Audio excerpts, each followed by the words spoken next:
بسم اللہ الرحمن الرحیم۔ السلام علیکم دوستو، بھارت کے شہر دلہی میں مسجد گرانے کا واقعہ سامنے آیا ہے، جس کی وجہ سے بھارت میں تنازعات کا سلسلہ جاری ہے۔ تقریباً 20 سے 30 تک افراد اس تنازعات کی شکار ہو چکے ہیں، جس میں اکثریت مسلمان اور بیشتر ہندو ہیں۔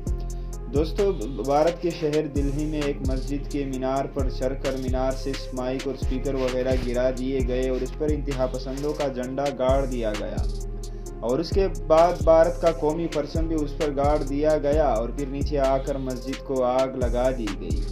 دوستو، کہا جا رہا ہے کہ مسجد کو آگ لگا دی گئی اور وہاں پر قرآن پاک کی بے حرمتی بھی کی گئی۔ اس کا دفاع کرنے والے مسلمانوں کو بھی شہید کر دیا گیا اور بھارتی عوام کے ساتھ پولیس، انتہا پسندوں کے ساتھ پولیس بھی وہاں پر کھڑی تھی اور ان کا ساتھ دے رہی تھی۔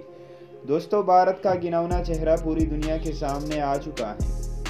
پوری دنیا کی جانب سے بھارت پر تنقید کا سلسلہ شروع ہے کہ کیسے پولیس کے ہوتے ہوئے ایک سیکولر اسٹیٹ میں مسجد کو شہید کر دیا جاتا ہے اور مسمار کر دیا جاتا ہے۔